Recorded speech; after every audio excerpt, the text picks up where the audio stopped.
Hello, friends. It's You Had to Ask, the show where I answer your questions. And this week, my first question comes from Vitamin W, who says, "What's your take on the famous Star Trek teleporter problem? Every time we get in such a machine, it literally murders us and replaces us with a new being who would swear it's us. But our life, our consciousness has ended. Some people say that this may be the case every time we sleep. That said, would you get into a teleporter?" Yes, this would be one of the terrifying, unintentional implications of the technology presented in Star Trek. Would it result in killing people who used it? I mean, I kind of think it would. I mean, okay, think about how the transporter in Star Trek is supposed to work. You step into the transporter beam disassembles your body. It takes you apart so you're nothing but loose molecules. So you're dead at that point. You're dead. You've been atomized.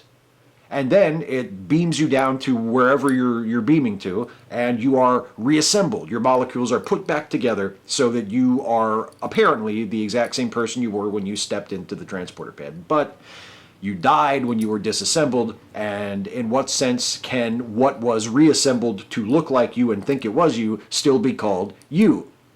Unless there is some kind of continuity between the person who stepped into the transporter pad on the ship and the person who emerged from the transporter beam on the planet. And I just don't know how you get that continuity. I don't know how you can say that there is an unbroken thread connecting those two things, considering the fact that when you dematerialized in the transporter beam, you were reduced to just a cloud of molecules and atoms. So I don't know. I kind of think you die when you use the transporter. I kind of think you're just dead.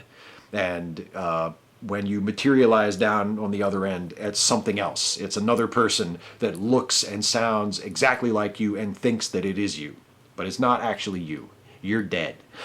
So knowing that, I would not use the transporter in Star Trek. I would enjoy probably quite a few leisurely and very, very diverting and entertaining shuttlecraft rides in the company of Dr. McCoy, who also really didn't like to use the transporter, probably because he was smart enough to know that every time he stepped into it, he died. Troubleshooter 125. While climate change is at least beginning to register on some people's minds as an issue worthy of general public concern, I can't help but notice that one major factor in climate change seems to have been swept under the rug again. That factor is population growth. The world's population has almost tripled since I was born, 1950, yet with very few exceptions, very few red flags are being raised. Even China has abandoned their one-child policy, though the way they implemented it could hardly have been more draconian. It seems like humankind has to be bitch-slapped with a problem before it gets recognized. And now, of course, that classic one-word interrogative. Thoughts? In a way, the apathy toward the problem of population growth is even more inexcusable than the apathy that is now finally beginning to erode toward climate change. Because while accepting climate change and accepting the threat posed by climate change is dependent on one's accepting of the relevant science, the relevant findings of climatologists and such, population growth is a mathematical certainty. I mean, there's no way around it. There's only so much space on the planet. There are only so many of certain vital natural resources. There's only so much of what we need available. This doesn't seem like it's open to interpretation, like climate change might be. Like, it doesn't seem like it's open to the kind of, overzealous, misplaced, wrong-headed skepticism that causes some people to be suspicious of climate change or to not accept climate change as something that is happening and something that is worth worrying about. I mean, what is the argument against population growth eventually becoming a terrible threat to our survival? How do you get around that? How do you deny that eventually that is going to happen? Unless we do something, unless we take steps now to gradually, in a humane and controlled and responsible and voluntary way, to begin to lower the human population over multiple generations. To discourage people who don't absolutely want children or who don't absolutely have the means to take care of children, to not have children, to make birth control more available for people who are living in impoverished areas or are living on low incomes who maybe don't want children or can't afford children. I mean, there are all kinds of policies we can put in place to sort of encourage a lower population in the long term. There's nothing you can do about it right now. Nothing that would be remotely ethical that you could do about it right now. But there are policies you could put in place at the governmental level that could slow the growth of the human population and have the effect of at least addressing the problem of population growth.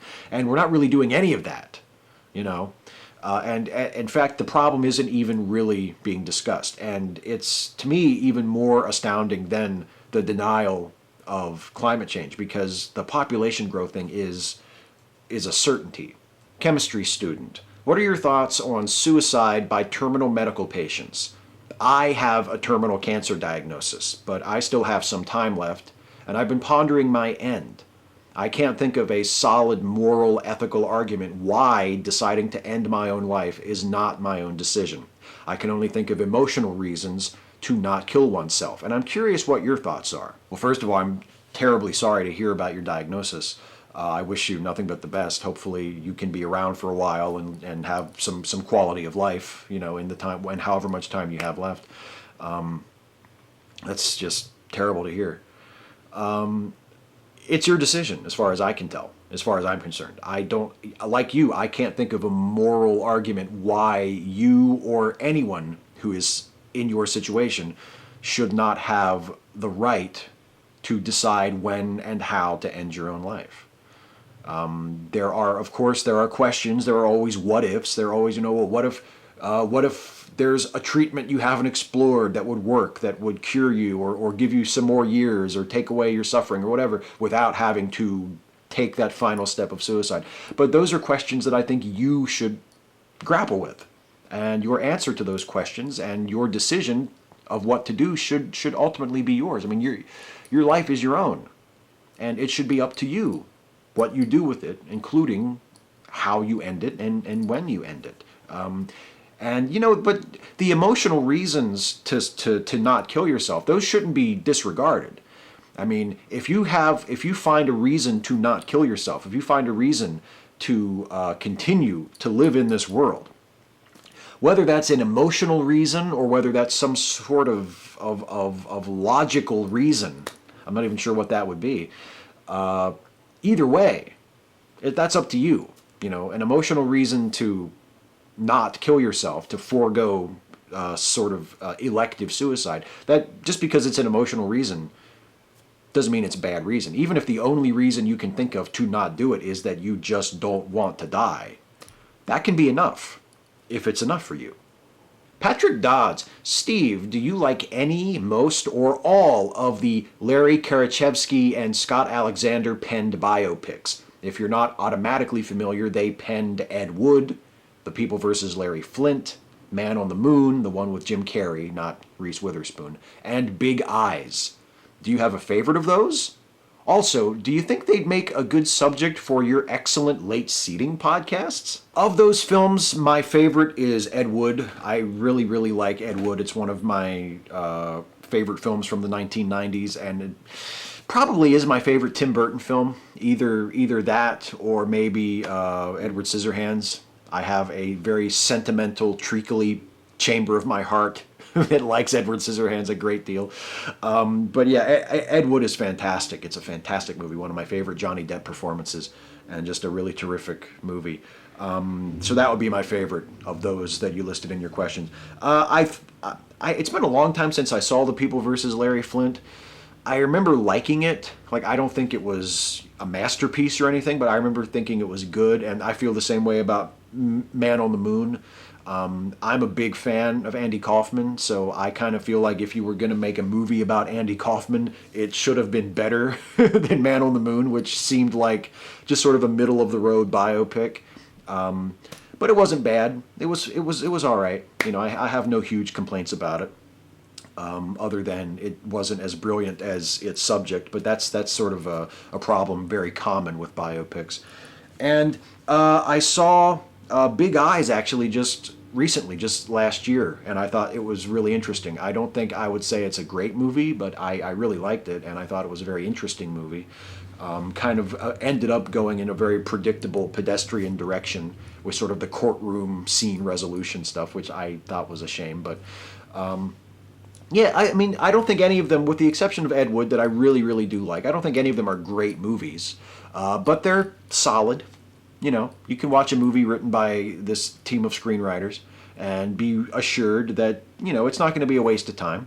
It'll be worth seeing, but it's not anything that's going to change your life. It's nothing that's, you know, that you're going to be remembering 10 years from now going, oh, damn, that was a great movie. You know, like, honestly, until I read your question, I had not thought about either The People versus Larry Flint or Man on the Moon for years. Like, I don't even remember how long it's been since I watched them. So they didn't leave much of an impression on me at all. But looking back, yeah, okay, they're not bad.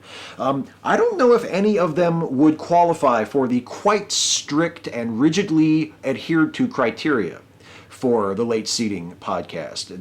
These criteria are enforced by the creator of the show and my co-host in the show, the great Jason Harding. It is ultimately up to him, I think, whether a movie fits our criteria or not. I don't know if Ed Wood or People versus Larry Flint or Man on the Moon would qualify or not, although I think all three of them would make fun subjects. I think we could do great shows about them. And Big Eyes is not yet old enough to be on Late Seating. We limit ourselves to movies that are 10 years old or older, so Big Eyes is right out.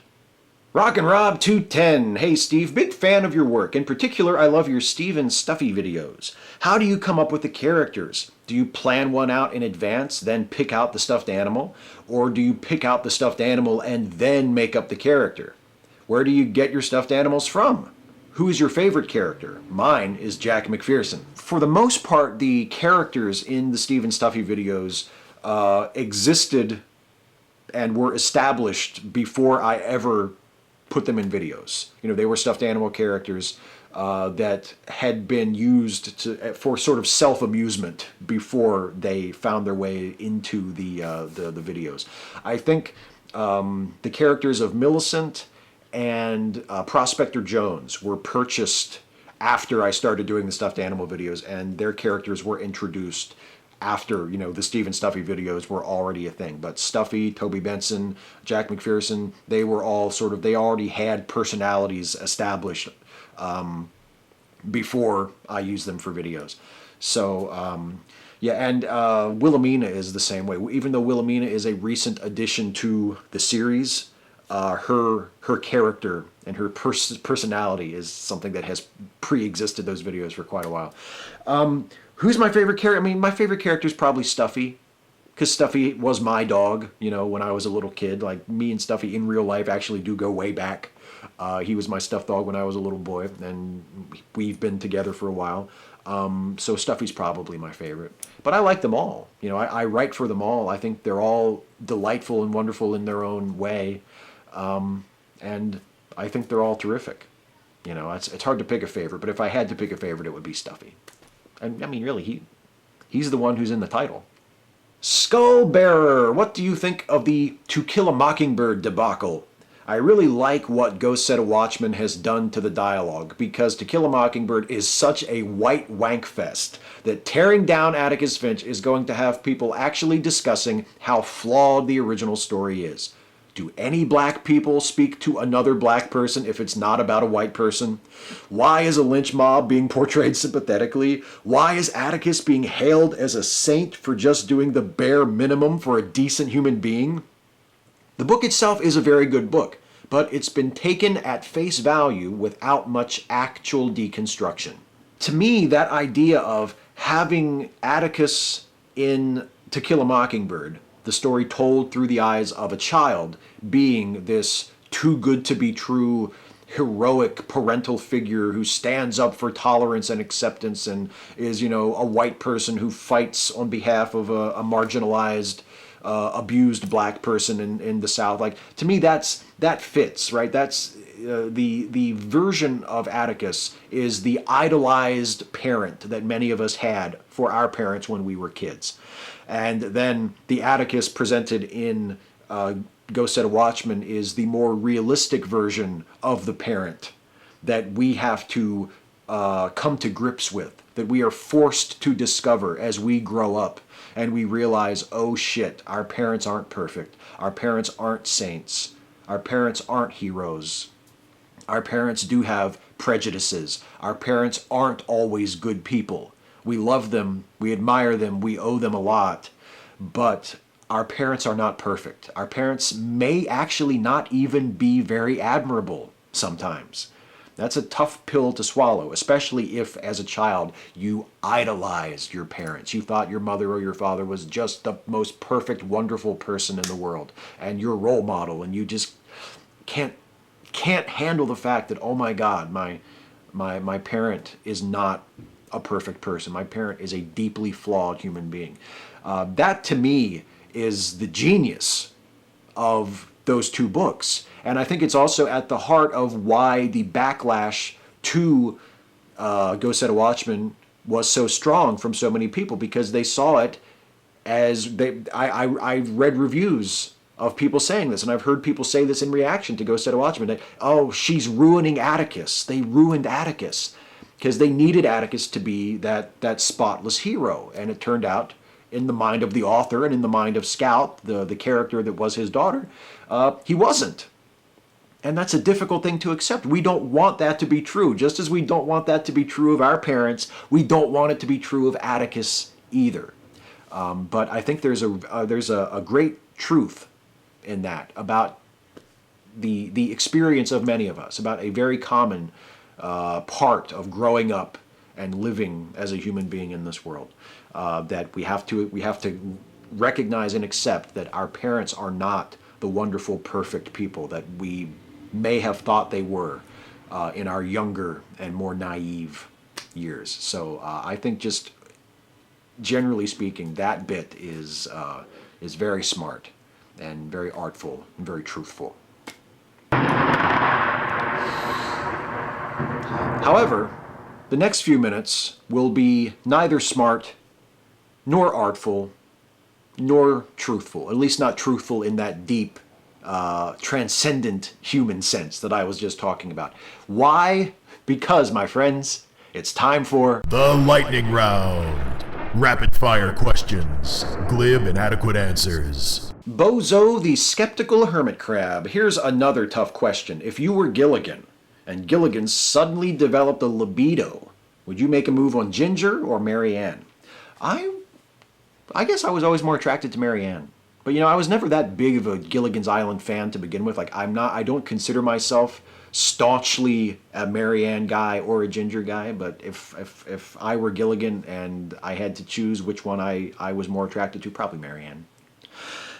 Hipster Shining Armor. Steve, in a presidential election between Donald Trump and anyone else, how bad would the anyone else have to be for you to consider voting for Trump?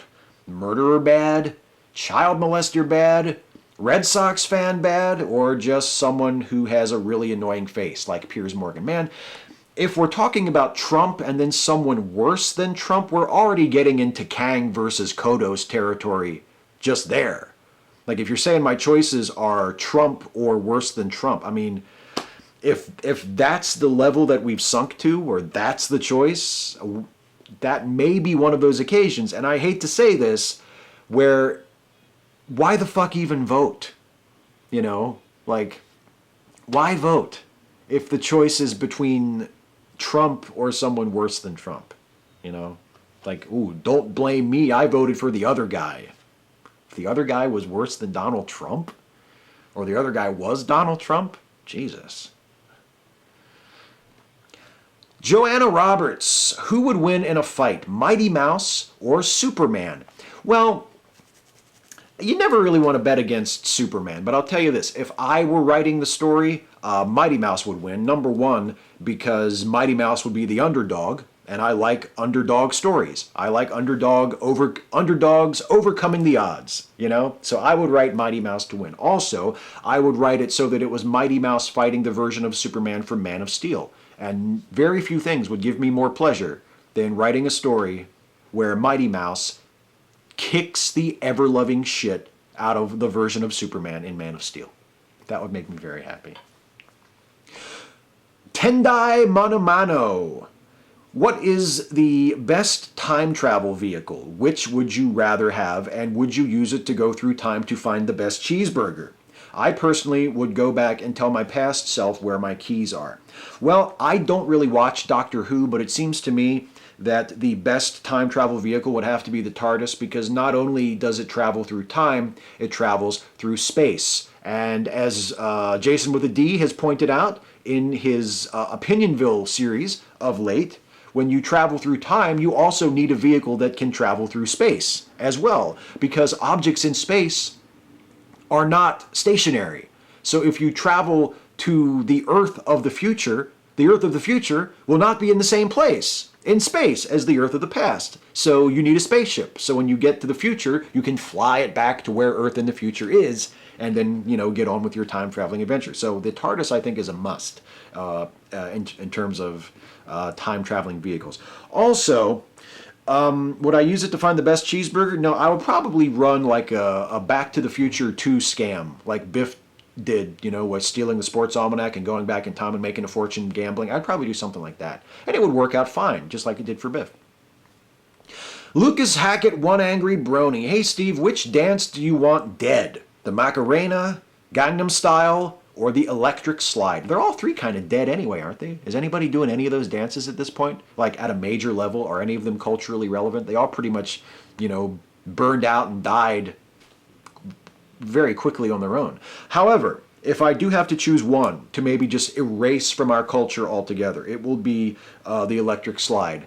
And I admit that it is a personal vendetta, because we had to do the Electric Slide in gym class in middle school, and I hated it. I hated it. I hated the song, I hated the dance, I hated every fucking stupid, horrible thing about it.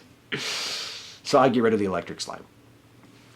Awesome 101. Hey Steve, is there any MRA you could tolerate? Well, sure. I mean, I'm sure there are people who would identify as MRAs who I could tolerate their company if we weren't talking about, MRA bullshit. The thing about the internet is that when you find someone who is, spewing a bunch of MRA garbage on the internet, that's usually the only thing you know about them. And the internet, if you say something shitty, the internet tends to amplify that and make you come across as an even shittier person than you actually are.